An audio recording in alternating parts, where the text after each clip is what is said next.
Hello मेरे प्यारे छात्र एवं छात्राएं, गुप्ता क्लासेस में आपका स्वागत है। अगला वीडियो में हम देखे थे हड़प्पा सभ्यता का कुछ महत्वपूर्ण क्वेश्चन। वो आपके लिए काफी लाभदायक सिद्ध हुआ होगा और ये वीडियो को देखने से आपको ये पता चल गया होगा और अपना लेवल जो बोर्ड में कितना हमको तैयारी हुआ है और कितना करना है यह आपको भली भांति समझ गए होगा। चलिए इसी कड़ी को आगे बढ़ाते हुए नेक्स्ट चैप्टर का हम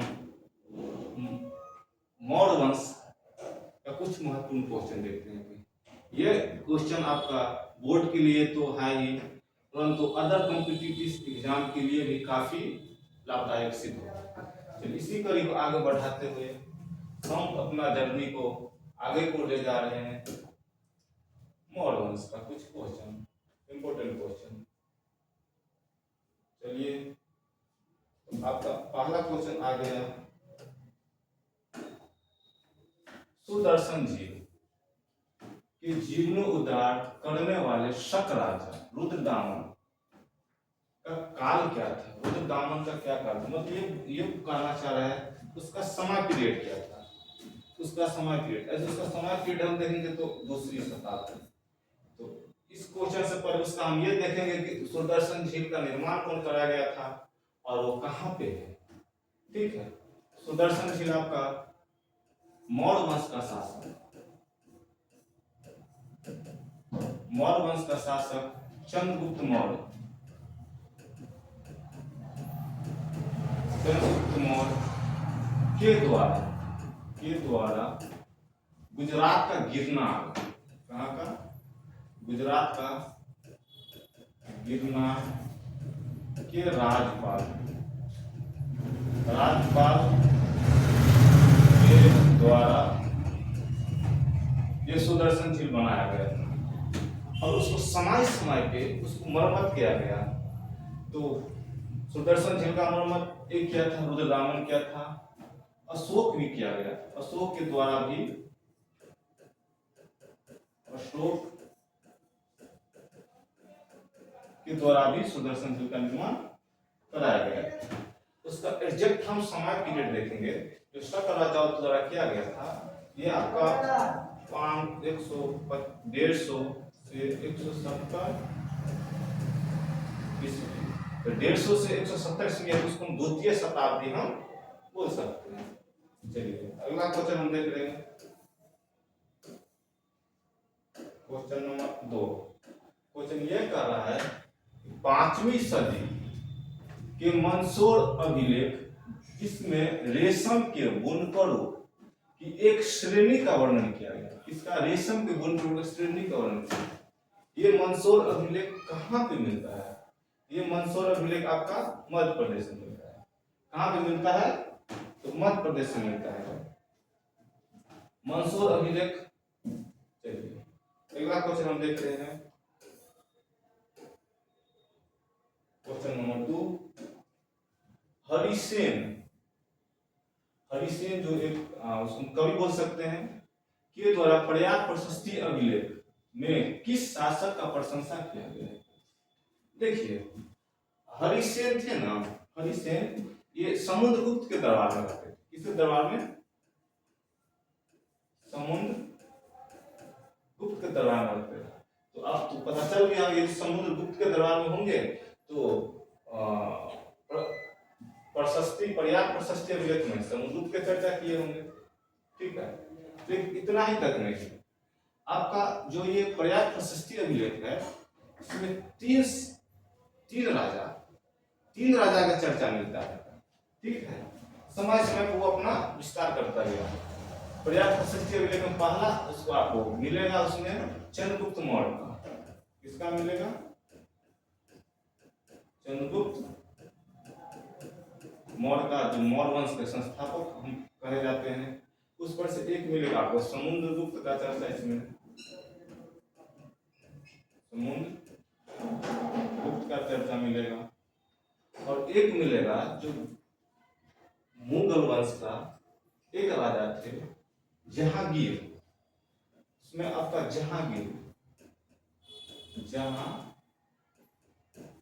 जहांगीर के बारे में आपको प्रयाग प्रशस्ति में मिलेगा। जो जहांगीर के समय पीरियड था तो जहांगीर उस पे अपना लिखवाए होंगे या जो भी कुछ काम किए होंगे, समुद्रगुप्त भी किए होंगे, चंद्रगुप्त मौर्य भी किए थे। नेक्स्ट क्वेश्चन आप सब कमेंट में बताते रहिएगा कि आप सब कितना सही हुआ, और फिर आगे हम किस टाइप का वीडियो सब डालते रहेंगे। चलिए क्वेश्चन क्या है, गौतमी पुत्र सतकर्णी का संबंध किस राजवंश से? देखिए गौतमी पुत्र सतकर्णी का संबंध आपको सातवाहन वंश से है। किस वंश से? सातवाहन वंश से। ऐसे माना जाता है कि सातवाहन वंश जो आपका महाराष्ट्र के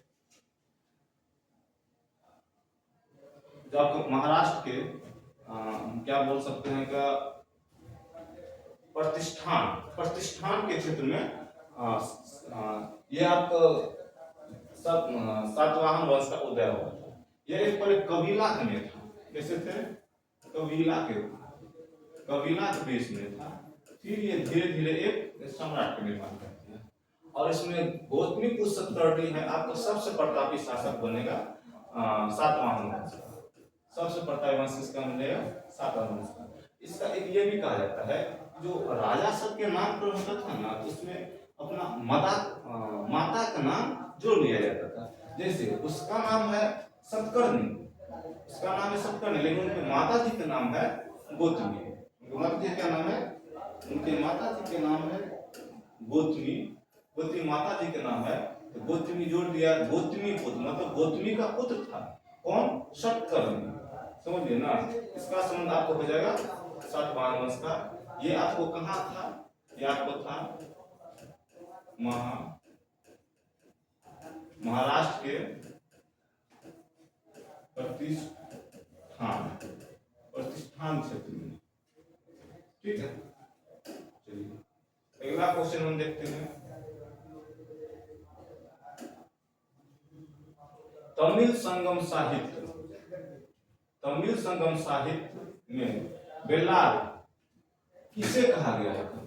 देखिए एक साहित्य था तमिल संगम साहित्य था, उसमें कुछ वर्ड है, सेंटेंस है बेल्लार। बेल्लार हम किसको कहते थे? तो बेल्लार हम बड़े जमींदारों को कहते थे। किसको कहते थे? बड़े जमींदार, जिसके पास में बहुत मात्रा में जमीन रहता था ना, उसको बेल्लार हम बोलते थे। जैसे अभी हम बोल सकते हैं तो जमींदार कहते हैं कि जिसके पास में बहुत कई बीघा जमीन है तो जमींदार बोलते हैं। जैसे उस समय में तमिल संगम में उसको हम बेल्लार वर्ड यूज करते थे। उस समय में आदमी किस वर्ड से? बेल्लार यूज। चलिए आगे का क्वेश्चन है, क्वेश्चन नंबर है 6। क्वेश्चन ये कह रहा है कि उज्जैन जो महाकाल की नगरी, वहां पे महाकाल का बहुत बड़ा मंदिर है, तो उज्जैनी किस महाजनपद की राजधानी थी?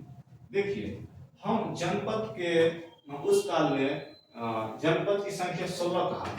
कितना था? जनपद की संख्या 16 था। 16 में एक था अवंती जनपद, उसका राजधानी कहाँ? उज्जैन किया गया था। और जनपद के बारे में चर्चा हमको कहाँ से मिलता है? तो बौद्ध धर्म का एक ग्रंथ है, उसका नाम भगवत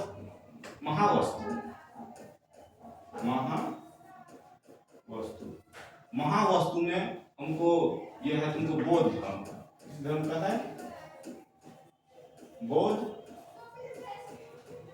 बौद्ध धर्म है। यह है आपका बौद्ध धर्म का है। एक है भगवती सूत्र,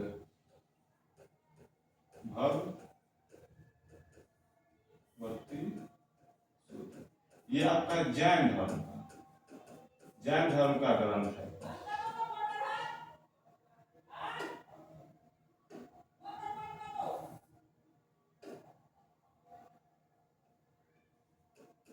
जैन धर्म का ग्रंथ है।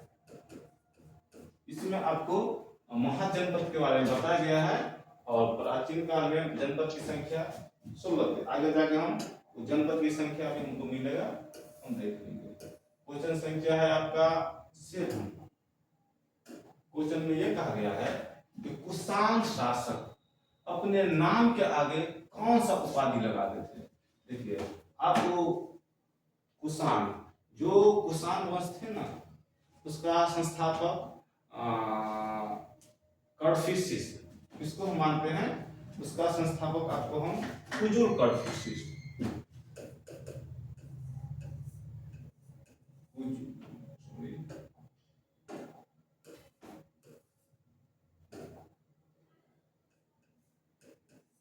कुजुर कड़फिसिस, कुजुर कड़फिसिस को हम कहते हैं हाँ संस्थापक। वो अपने नाम के आगे देवपुत्र जोड़ लेते थे। क्या जोड़ लेते थे? देवपुत्र। अब उसको कनिष्ठ के नाम से नहीं दिया, कनिष्ठ, कनिष्ठ, कनिष्ठ होता है। ये भी आपको कनिष्ठ भी आपको हो जाएगा कुषाण वंश का, कुषाण वंश का हो जाएगा। और ये कुषाण वंश का यदि कहा जाए तो वास्तविक संस्थापक ये आपका चौथा बोध संगीति भी कराया था। क्या आपको चौथा बोध संगीति, चौथा बोध संगीति भी कराए थे। कहाँ कराए थे? कश्मीर में,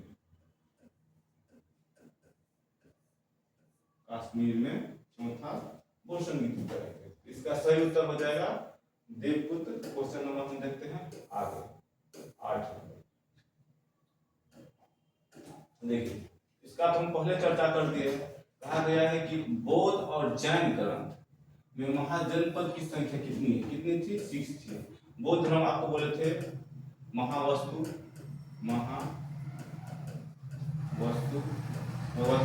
जैन धर्म के भगवती सूत्र। इसमें आपको 16 महाजनपद की चर्चा किया है। चलिए हम समय वेस्ट न करते आगे क्वेश्चन हम चलते हैं। क्वेश्चन नंबर है आपका धम्मा महापात्र को क्या कहा था? देखिए धम्मा महापात्र का काम था धर्म के प्रचार करना। ये आपको धम्मा का संस्थापक स्थापना अशोक किया गया था, अशोक के द्वारा किए गए थे। अशोक के द्वारा उज्जैन बौद्ध धर्म के प्रचार के लिए,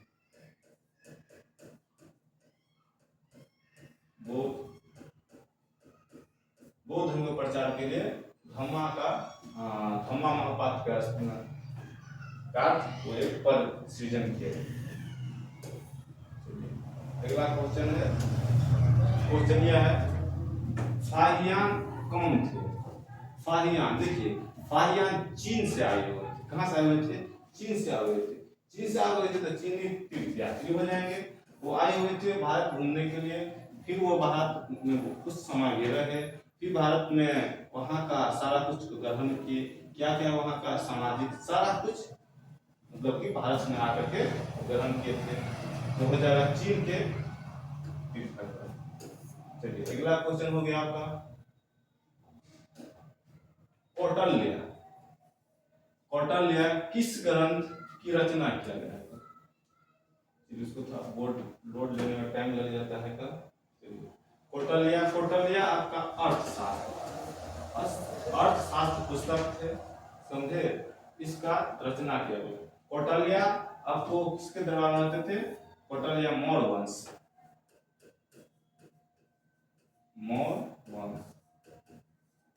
मौर्य वंश के शासन काल में वो प्रधानमंत्री के पद पे था। प्रधानमंत्री के पद पे था। आपको हम कौटिल्य कुछ और नाम से जानते हैं, आप एग्जाम में और पूछा गया है था कौटिल्य के और नाम। उसका एक नाम था विष्णुगुप्त,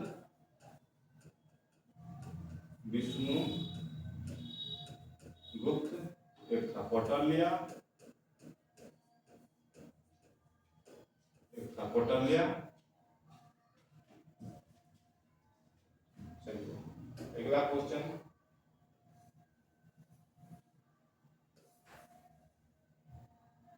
क्वेश्चन नंबर 2 है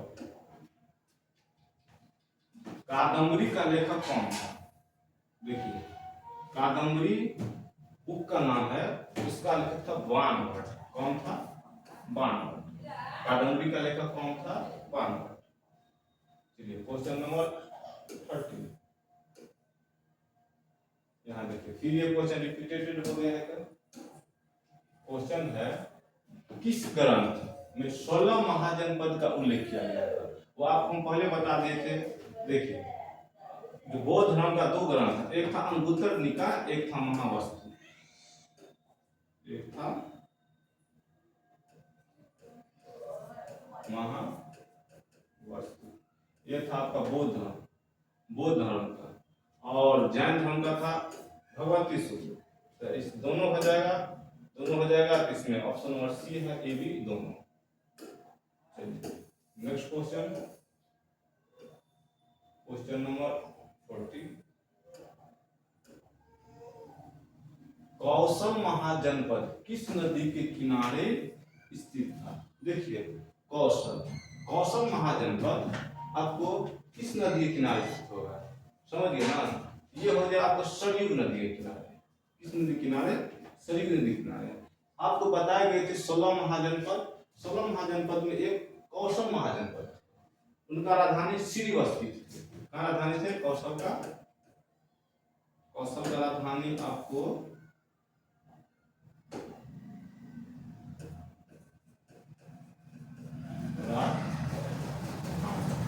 कौशल का राजधानी आपको श्रीवस्ती हो जाएगा। श्रीवस्ती आपको 16 महाजनपद थे ना, उसमें कौशल महाजनपद, उसका राजधानी श्रीवस्ती। आपको बारी से 16 महाजनपद हो जाएगा। क्वेश्चन नंबर 50, चलिए, एक महाजनपद है इंद्रप्रस्थ महाजनपद। क्या है? इंद्रप्रस्थ महाजनपद, उसका राजधानी कुरु हो जाएगा। कहाँ हो जाएगा? कुरु हो जाएगा, जो भी वर्तमान में दिल्ली बोलते हैं ना, दिल्ली का पुराना नाम है। दिल्ली को पहले हम इंद्रप्रस्थ बोलते थे, समझिए ना। इंद्रप्रस्थ का राजधानी कहाँ हो जाएगा? कुरु हो जाएगा। यह भी 16 महाजनपद में एक महाजनपद है। नेक्स्ट क्वेश्चन, ये हो गया अशोक से। अशोक के अभिलेख किस भाषा में थे? अशोक जो अपना अभिलेख लिखते थे, अभिलेख को किस भाषा में थे? अशोक का अभिलेख आपको प्राकृतिक भाषा हो जाएगा। किस भाषा हो जाएगा? प्राकृतिक भाषा हो जाएगा। अशोक को पूछता है, अशोक आपका किस वंश से? हम पूछेंगे अशोक किस वंश हो जाएगा? अशोक आपको हो जाएगा मौर्य वंश से।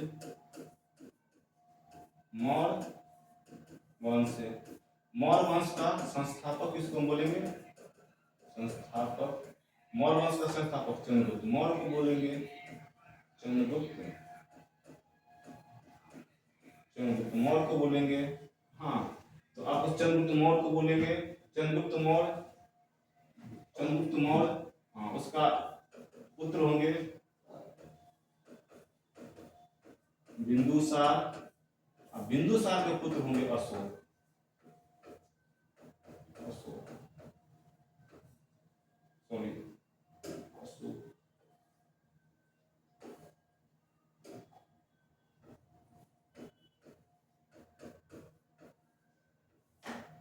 तो आपको अशोक का अभिलेख किस भाषा में है? आपको अशोक का पाली भाषा में। अशोक को हम अभिलेख का पिता भी कहते हैं। अशोक को हम क्या कहते हैं?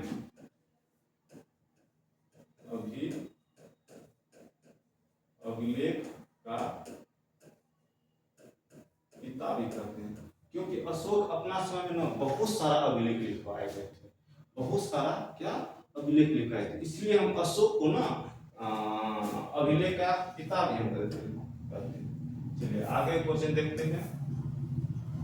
क्वेश्चन है आपका मौर्य का। क्वेश्चन ये है, मौर्य काल में न्यायिक अधिकारी जो न्याय देता था, जो जैसे अभी कोर्ट में होता है, हाँ, वही न्यायिक अधिकारी को हम क्या कहते थे? तो मौर्य काल में न्यायिक अधिकारी को राजुक कहा जाता था। क्या कहा जाता था? राजुक कहा जाता था। चलिए अगला question, question number 80, question number 18 क्या है? किस गुप्त वंश के शासक को अपने सिक्का पर बीना बजाते हुए दिखाए गए हैं? देखिए, गुप्त वंश है, गुप्त वंश का चर्चा है। पहले लेकिन गुप्त वंश के संस्थापक कौन है? गुप्त वंश के संस्थापक कौन है? तो गुप्त वंश के संस्थापक देखेंगे तो श्रीगुप्त संस्थापक है, लेकिन वास्तविक संस्थापक चलेंगे जिसके समय गुप्त वंश का काफी विकास हुआ। ये हम समुद्रगुप्त के पास हम जा सकते हैं, ठीक है। तो ये क्या बोल रहा है, क्वेश्चन क्या है? सिक्का को बिना बजाते हुए किसको दिखाया गया था? सिक्का को बिना बजाते हुए समुद्रगुप्त को दिखाया गया। किसको दिखाया गया? समुद्रगुप्त को ये दिखाया गया है कि सिक्का पे एक और बिना बजा रहा है, एक और समुद्रगुप्त उसके सामने में कोई राजा अपना हार शिकार कर रहा है। इस टाइप का दृश्य सिक्का पर दिखाया गया है। हो गया, ये हो गया समुद्रगुप्त। और आगे उसका आगे हम चर्चा करेंगे, आगे क्वेश्चन आएंगे तो। चलिए क्वेश्चन नंबर 9 तो ये बोल रहा है चंद्रगुप्त की मृत्यु कहाँ हुई? देखिए, चंद्रगुप्त तो आपको तो पता हो गया कि चंद्रगुप्त किस वंश के थे? गौड़ वंश के थे। चंद्रगुप्त है ना, पहले शिव धर्म को ग्रहण किए थे। किस धर्म को? शिव धर्म ग्रहण किए थे। बाद में ना वे जैन धर्म ग्रहण कर गए। अंतिम में किसमें? जैन धर्म को ग्रहण कर दिया। तो जैन धर्म में एक होता है संलेखना। क्या होता है? संलेखना। अब वो पता होगा कि संलेखना किसको कहते हैं? संलेखना प्रक्रिया वो प्रक्रिया होता है जिसमें यदि कोई भी व्यक्ति को मरने का इच्छा है तो वो धीरे धीरे खाना पानी पीना छोड़ देगा। इससे ये होगा कि बॉडी इसका धीरे धीरे दम तोड़ देगा। ये प्रक्रिया अप्रोक्स 2 महीना 4 महीना 6 महीना, ऐसा नहीं है कि एक ही दिन से खाना पीना सब कुछ छोड़ देगा, ये नहीं होता है। धीरे धीरे खाना का मात्रा कम करता है। पहले यदि हम 2-4 टाइम खाते थे तो 3 टाइम पर आ जाएंगे, 2 टाइम पे आ जाएंगे, 1 टाइम पे आ जाएंगे। हाँ, पहले यदि हम पानी 5 लीटर पूरा दिन भर में उपयोग करते थे, हम 2 लीटर पे आ जाएंगे, 1 लीटर पे आ जाएंगे। ऐसे धीरे धीरे हम कम कर देंगे और उस परिणाम इसी प्रक्रिया से खत्म हो जाएगा।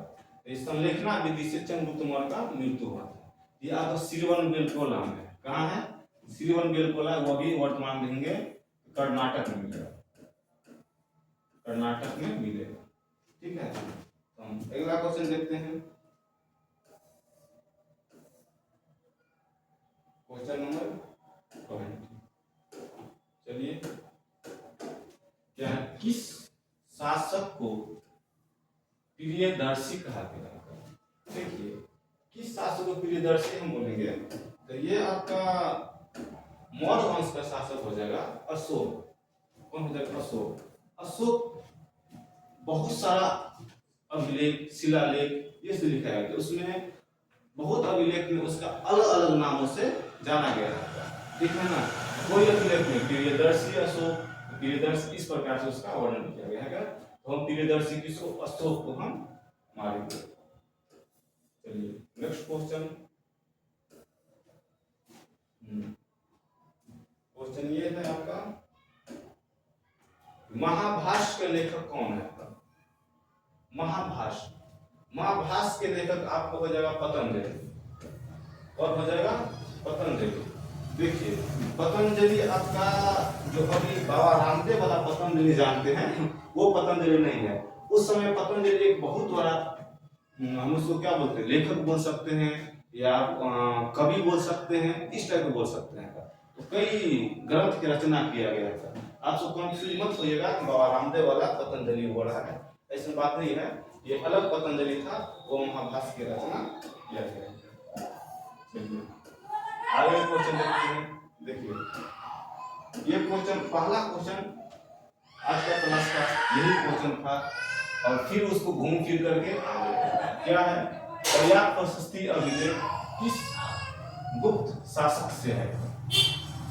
पर्याप्त प्रशस्ति अभिलेख, हाँ, पर्याप्त प्रशस्ति अभिलेख किस गुप्त शासक है? तो बता गए थे हरिसेन के द्वारा लिखा गया था। ये समुद्रगुप्त के दरबार में हरिसेन रहते थे। तो पर्याप्त प्रशस्ति अभिलेख किस वंश से होता है? समुद्रगुप्त से हो जाएगा। अगला क्वेश्चन ये है, मेगास्थनीज किस भारतीय शासक के दरबार में आया गया था? मेगास्थनीज ये आपका चंद्रगुप्त मौर्य। आपको पता होगा कि जब सेल्यूकट निकेटर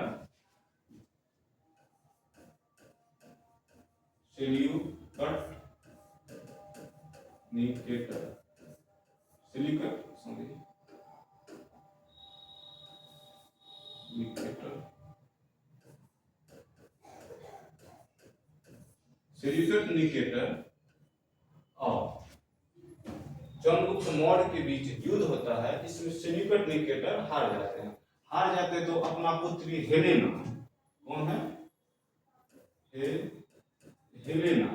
हेलेना का विवाह चंद्रगुप्त मौर्य से कर दिया जाता है। और उस वक्त में सेल्यूकट निकेटर अपना राजदूत के रूप में मेगास्थनीज को चंद्रगुप्त मौर्य की तरफ भेजता है। और मेगास्थनीज कई दिनों तक भारत रहता है। भारत को सामाजिक या उस समय का जिस प्रकार से अपना प्रिय देश भारत था उसका चर्चा किया गया है। तो एक ग्रंथ लिखा है मेगास्थनीज। ये ग्रंथ का नाम है इंडिका। कितना बार पूछ दिया है कर? इंडिका का लेखक कौन है कर? मेगास्थनीज। ये आप सब याद रखिएगा। हाँ, और जो पॉइंट आपको लगे कि आपके लिए लाभदायक है, जिसका जानकारी आपके पास नहीं है, तो आप कॉपी में नोट कर लीजिएगा। ये आपका 2 नंबर का जो क्वेश्चन आता है उसमें काफी हेल्पफुल होगा। जो हम डिस्कशन करते हैं ना, तो 2 नंबर का क्वेश्चन आएंगे, उसमें काफी हेल्पफुल होगा। तो आप ये नोट कर लीजिएगा और बार बार वीडियो देखिएगा। आपको फिर एग्जाम हॉल में ना बहुत लाभदायक सिद्ध होगा। और ये आपका क्या बोलते हैं, बिहारी बोर्ड नहीं, कोई भी कॉम्पिटिटिव एग्जाम आएगा ना, सब में आपका यहाँ से क्वेश्चन मिलेगा ही मिलेगा। अगला क्वेश्चन है, राजतरंगिणी का लेखक कौन है? राजतरंगिणी का लेखक हो जाएगा आपका विशाखा दत्त हो जाएगा। कौन हो जाएगा? राजतरंगिणी लेखक विशाखा दत्त। चलिए आगे क्वेश्चन देखते हैं। देखिए फिर ये क्वेश्चन यहाँ घूम फिर के आ गया। अंगुत्तर निकाय के अनुसार महाजनपद की संख्या कितनी थी? तो 16 थी। अंगुत्तर निकाय किस धर्म से था? तो बौद्ध धर्म से था। बौद्ध धर्म से था।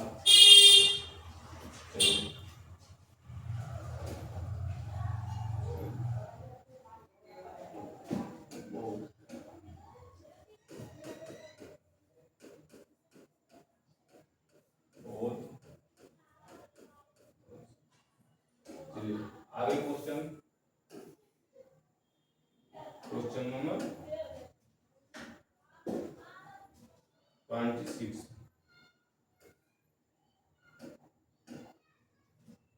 मगध महाजनपद की स्थापना किसने किया था?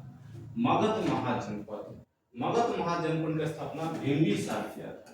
किसने किया था? बिंबिसार किया था। बिंबिसार के द्वारा मगध महाजनपद की स्थापना किया गया था।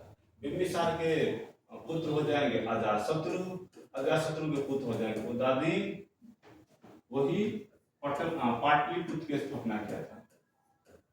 पाटलिपुत्र की स्थापना किया था। किसने किया था? उदयदीन किया था। और पाटलिपुत्र के नाम पटना कौन रखा था? पाटलिपुत्र से पटना कौन रख दिया था? यह हो गया था शेरशाह सूरी।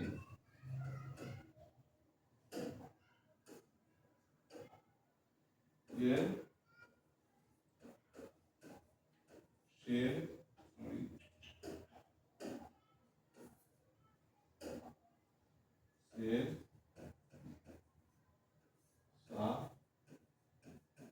सूरी के द्वारा पाटलिपुत्र से पटना नाम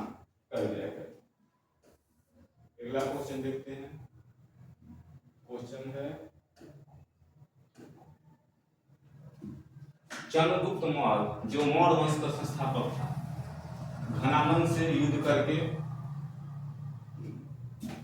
कौटल्य या विष्णुगुप्त की मदद से चंद्रगुप्त मौर्य ने एक नया वंश के स्थापना किया था, मौर्य वंश। सही है। तो मौर्य वंश के शासन काल कब से कब तक हो जाएगा? 323 से 298 ईसा पूर्व। फिर उसके बाद आ जाएगा बिंबिसार। उसका चंद्रगुप्त मौर्य का कैसे मरे थे आधा क्वेश्चन हो चुका है। संवेदना प्रक्रिया से उनका मृत्यु हुआ था। वो अंतिम समय में कौन धर्म अपना लिया था? अंतिम समय में जैन धर्म अपना लिए थे। क्वेश्चन नंबर नंबरिंग,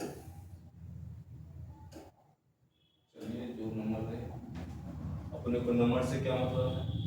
विक्रमादित्य की उपाधि किस सम्राट ने ग्रहण किया था? विक्रमादित्य की उपाधि आपका चंद्रगुप्त द्वितीय ने ग्रहण किया था। किसने ग्रहण किया था? चंद्रगुप्त द्वितीय ने ग्रहण किया।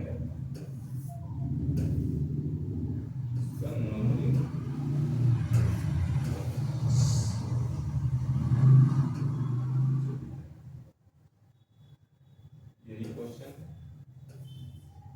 आगे।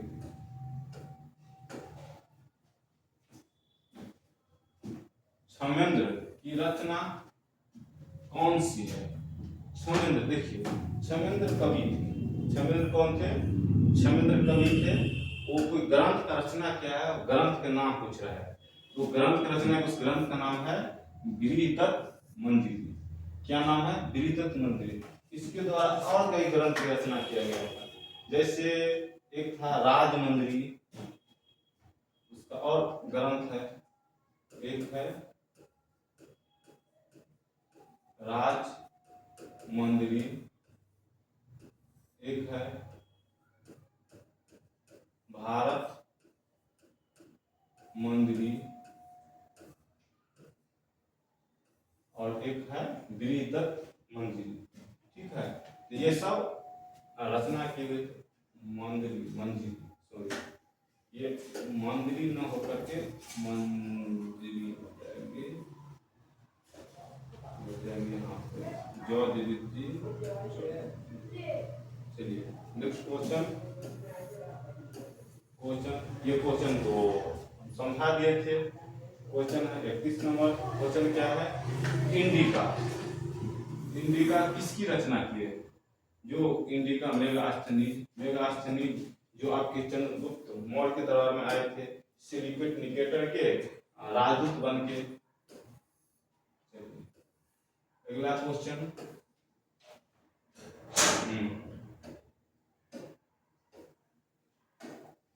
क्वेश्चन ये है, किस गुप्त शासक को लिच्छवी दोहित्री कहा गया?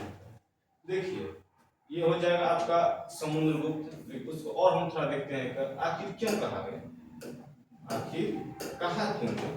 तो देखिए ये समुद्रगुप्त समुद्रगुप्त के पिताजी कौन थे? उनके पिताजी थे चंद्रगुप्त। उनके पिताजी कौन थे? चंद्रगुप्त पिताजी थे। चंद्रगुप्त का शादी होता है लिच्छवी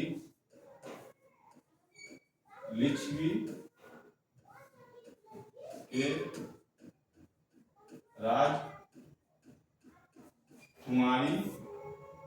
राजकुमारी कुमार देवी से शादी होता है।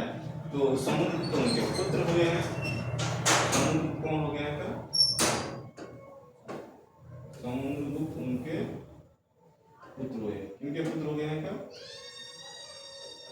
कुमार देवी के पुत्र हो गए समुद्रगुप्त पुत्र हो गए हैं। क्या तो उनका तो लिच्छवी गणतंत्र जो कहाँ था? लिच्छवी गणतंत्र ये था वैशाली में। लिच्छवी गणतंत्र कहाँ थे? वैशाली में। दुनिया का सबसे पुराना गणतंत्र वैशाली है, लिच्छवी गणतंत्र। तो उनका ननिहाल हो जाएंगे। कौन हो जाएंगे? वैशाली ननिहाल हो जाएंगे। इसी से लिच्छवी दोहित रख पाते हैं। ननिहाल को हम दोहित रख पाते हैं।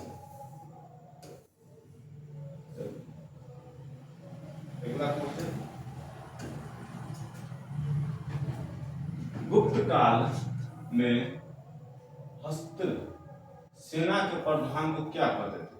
देखिए, गुप्त काल है ना, जिसका संस्थापक कौन था गुप्त काल का? श्री गुप्त थे। कौन थे? श्री गुप्त संस्थापक थे गुप्त काल का।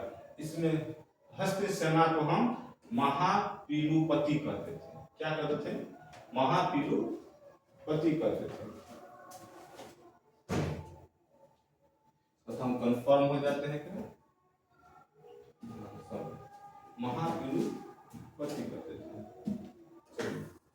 अगला क्वेश्चन है, क्वेश्चन ये है, क्वेश्चन है आपका, निम्नलिखित में से महिला संत कौन थी? महिला संत बोल रहे हैं, महिला संत बोल रहे हैं। आपको मीरा भी थी महिला संत, अंडाल भी थी महिला संत, कराइकल भी थी। तो इनमें से सभी हो जाएगा महिला संत। एक क्वेश्चन देखते हैं ना, पूछा भी गया है महिला संत। चलिए नेक्स्ट क्वेश्चन। ये क्वेश्चन तो हो गया है, इसमें ज्यादा समय नहीं लगाना है। धम्मा की शुरुआत किसने की थी? अशोक की थी, बौद्ध धर्म को प्रचार करवाने के लिए धम्मा की शुरुआत की थी। इस तरह के क्वेश्चन। तो आज के लिए 35 क्वेश्चन हो गया। आज के लिए इतना ही। फिर इसका आगे का पार्ट हम, आगे का क्वेश्चन हम इसका नेक्स्ट पार्ट में हम अपलोड कर देंगे। थैंक यू, धन्यवाद।